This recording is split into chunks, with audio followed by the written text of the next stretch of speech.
First case we have is Carnival Corporation versus Hector Pavon.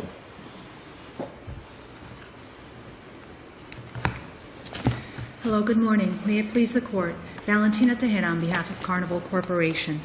We are here today on Carnival's appeal from the trial court's order that denied arbitration. And Ms. Tejera, do you want to save some time for rebuttal? Absolutely. 3 minutes, please. 3, sure. Most respectfully, the trial court erred when it held that it was barred by res judicata from considering Carnival's motion to compel arbitration. And we have a recent case that was issued even after the briefing was completed in this case, Harrison versus NCL, that says that the trial court is entitled to review motion to compel arbitration de novo following remand from the federal court. And that may be, but Judge Bailey clearly in the transcript talked about the 18 months that Carnival spent on discovery being issued in this case and how that waived your right to now compel arbitration. If I may clarify that point, Your Honor, the way we read the transcript is a little bit differently. And the transcript reads, and I can quote sections from it, and I'll give you the big picture first, is that Judge Bailey was talking about waiver in the context, in a slightly different context. Not the waiver in a traditional sense of waiver because you engaged the litigation machinery and you proceeded on waiving arbitration that way. Her waiver, she was talking about, you waived your ability to come before me because you already obtained an order from the federal court. She said, in terms of using the word waiver, it was you waived your chance to have the state court rule on it because you already obtained an order from the federal court. And that ties into the res judicata. In any event, even if she ruled on waiver on the merits, there's nothing... Well, but you didn't read the whole quote. I will go ahead and read the quotes to you. Let me see. The last sentence. So the court's ruling is that Judge Leonard has ruled on the matter twice, and at this point in time, it's been waived due to the efforts in state court, Right. and plus res judicata. What do you interpret to mean her to mean by that phrase? Due to the efforts in state court. How do you interpret that? I interpret that as due to the efforts in state court is the failure to raise the motion to compel arbitration in state court.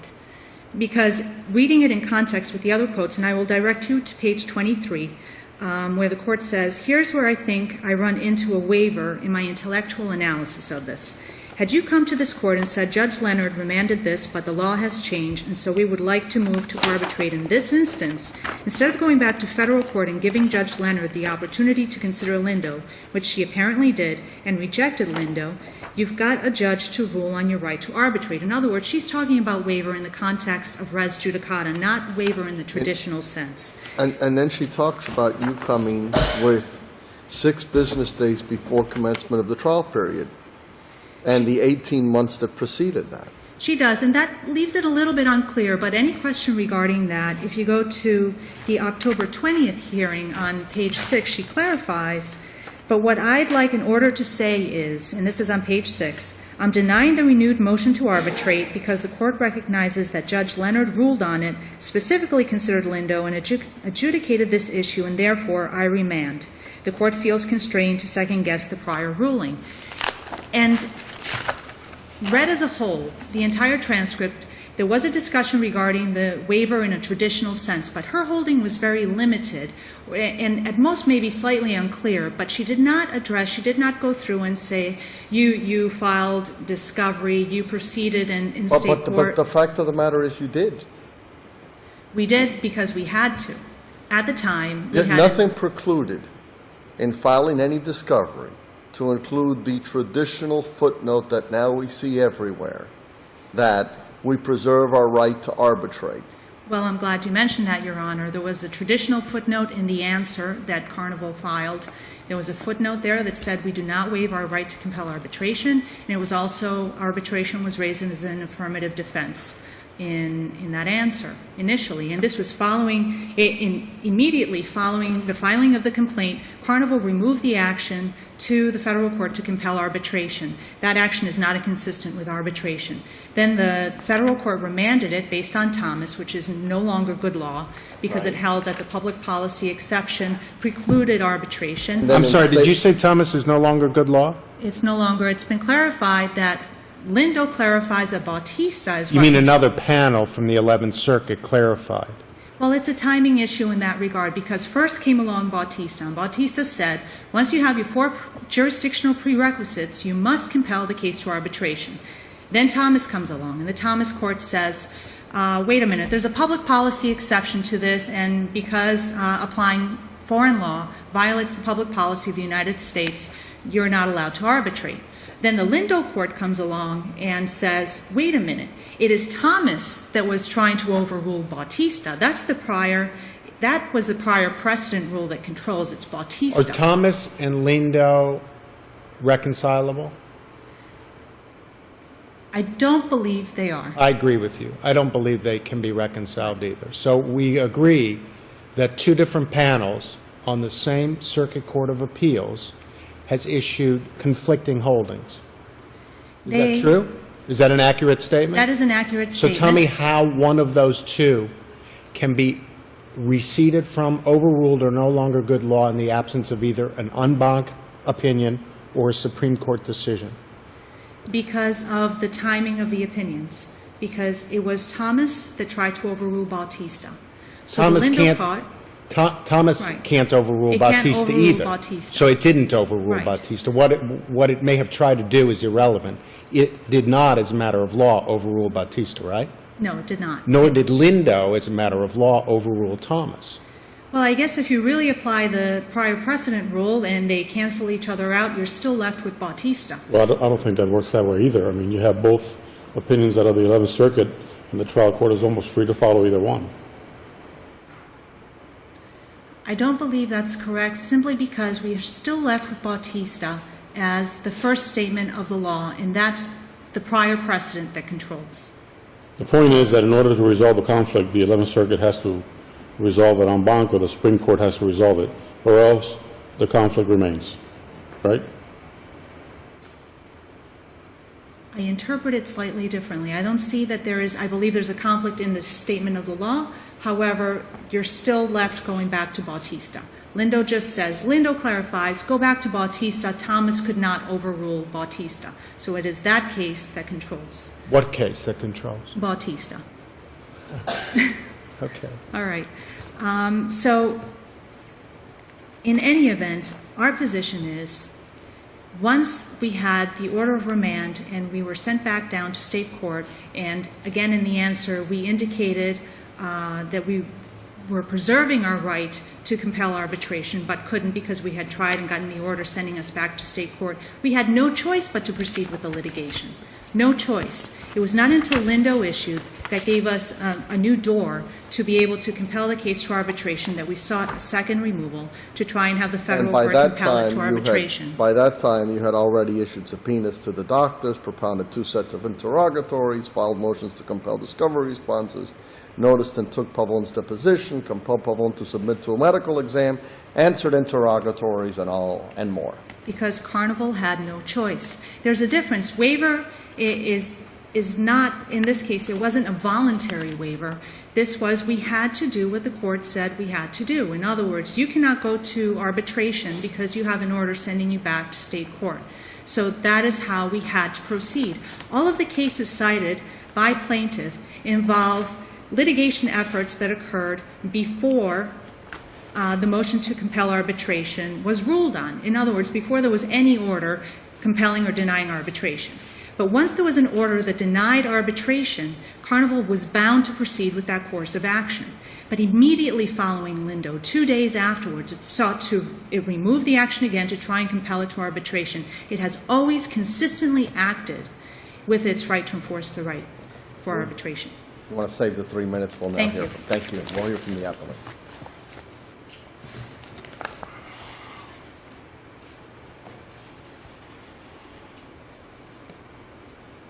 May it please the Court, my name is Richard Rusak. I represent the appellee, Hector Pavon. I'd like to begin the argument by making something perfectly clear. Judge Bailey based her order on two findings. First, she gave res judicata effect to Judge Leonard's remand orders, both of them, as well as waiver.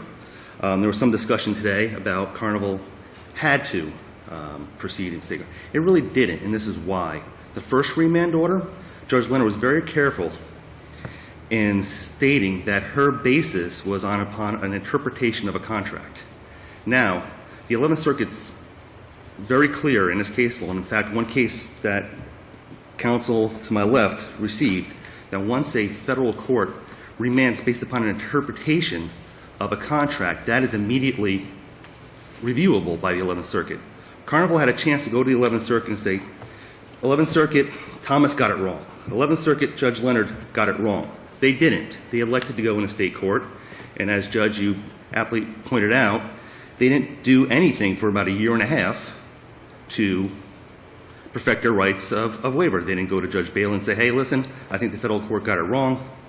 They proceeded on. They propounded interrogatories. They propounded merit-based discovery. They asked for rulings on the merit-based discovery. Your point is that they could have taken, contrary to their position that they could have done something differently, they certainly could have appealed the first remand order, and that's inconsistent with arbitration. That's correct. That's 100% correct. Appellee thinks the record is very clear that Judge Bailey looked at the waiver issue. Waiver was argued at the hearing, and Judge Bailey did find that Carnival did waive. Does the panel have any questions? I'll let you know. Did on the second remand, was there a merits determination by Judge Leonard? Judge Bailey found that there wasn't an affirmative finding. And Was an affirmative finding. Was an affirmative finding, and that finding was that, as you, Judge Nemes, pointed out, that a subsequent panel of the 11th Circuit cannot overrule a prior panel. Well, how's that a merits finding, then? Well, that's a statement of law. It's not. I don't think it's merit finding. I think it's just a statement of law. I think what happened was that Carnival... If counsel for Carnival is correct, then really we go all the way back to Bautista, right? We can go back to Bautista. That might be true. And there are some circuit courts, in, the Ninth and the Fourth, who have said that the earlier panel opinion does control. Well, yes, but the issue is whether or not public policy, national public policy, can void an arbitration agreement under the convention. Now, the 11th Circuit, it depends on the panel you look at, but the First Circuit clearly stated that public policy can be used to overrule or find void an arbitration. And that's the Mitsubishi versus Solar case. Also, the Ninth Circuit also found that public policy may be used to void an arbitration agreement. That's the Bailey versus Holland America, and the Supreme Court's silent. So Judge Bailey, sitting in a state court in Florida, does not have any interceding law. The linchpin of Carnival's argument is the State versus Owens case, and that's where the United States Supreme Court ruled in an interceding basis and changed the landscape. Not conflicting benches of a singular appellate circuit, which is in conflict with other federal circuits. So there is no interceding law. Well, if Judge Leonard did not make a merits-based decision on the second motion, then what was it that Judge Bailey was giving full faith and credit to? She was giving full faith and credit to the finding that the subsequent panel of the 11th Circuit cannot overrule the prior panel. But that's not a merits-based decision. She didn't make a finding that Lindo is good law or Thomas is good law or you should go back to Bautista. She did not make any finding which was the prevailing law. She basically found what you argued in your jurisdictional briefs to the 11th Circuit on Judge Leonard's second order, which is Judge Leonard did not make a merits-based decision. It's a jurisdictional or subject matter jurisdiction issue, and therefore the 11th Circuit should not accept the appeal, right? Right. So aren't you sort of arguing against yourself now? I don't think so, Judge, and this is why. There's really two things that Judge Leonard found. She said that, hey, the second remand is not procedurally correct because Carnival did not wait for the mandate to issue. And then she turned around and was like, even setting that aside, I don't think there's an interceding change of law because one panel can overrule the other panel, and she remanded. And Judge Bailey picking up on that tone of the order, saying that, yeah, no, I agree with Judge Leonard. I'm giving her ruling full faith and credit that, one, there isn't any interceding law because one panel can't overrule the other panel. And that's what happened. And the 11th Circuit, I think, also picked up on that when they dismissed Carnival's appeal of the second remand order. They said, well, we don't have federal jurisdiction because the remand was based upon a procedural finding, but it went on to say, setting that aside, a party cannot remove twice on the same ground. So if the 11th Circuit was thinking there was different grounds in interceding law, they might have addressed it. They said that in their opinion, dismissing the appeal? The second part of the opinion of dismissing the appeal says it's a procedural, so there's no appellate jurisdiction, but they also said that, setting that aside, I'm paraphrasing, a party cannot remand 2 times on the same grounds. And they said a case should not be ricocheted back and forth between federal and state courts based upon the latest pronouncement by a federal court. Right. Thank you. Okay. Any questions? Thank you. Thank you very much. 3 minutes. Thank you. I'd like to make one point that is crucial to this case. Number one, Carnival never, ever had the ability to proceed with an appeal on the first instance, and that has been clarified. That was not clear at the time, but that has been since clarified by Harrison versus NCL. It did not have that choice. And here, in this last paragraph of the opinion, it talks about, this case is on point because... Why couldn't you appeal a remand? Well, the court says you can't. That's why. The 11th Circuit Court has says you cannot take an appeal from an order of remand for the reason that you don't want a case ricocheting back and forth between state and federal Well, you court. can't, a second time it's been ricocheted, but it wouldn't be a ricochet if it never goes back.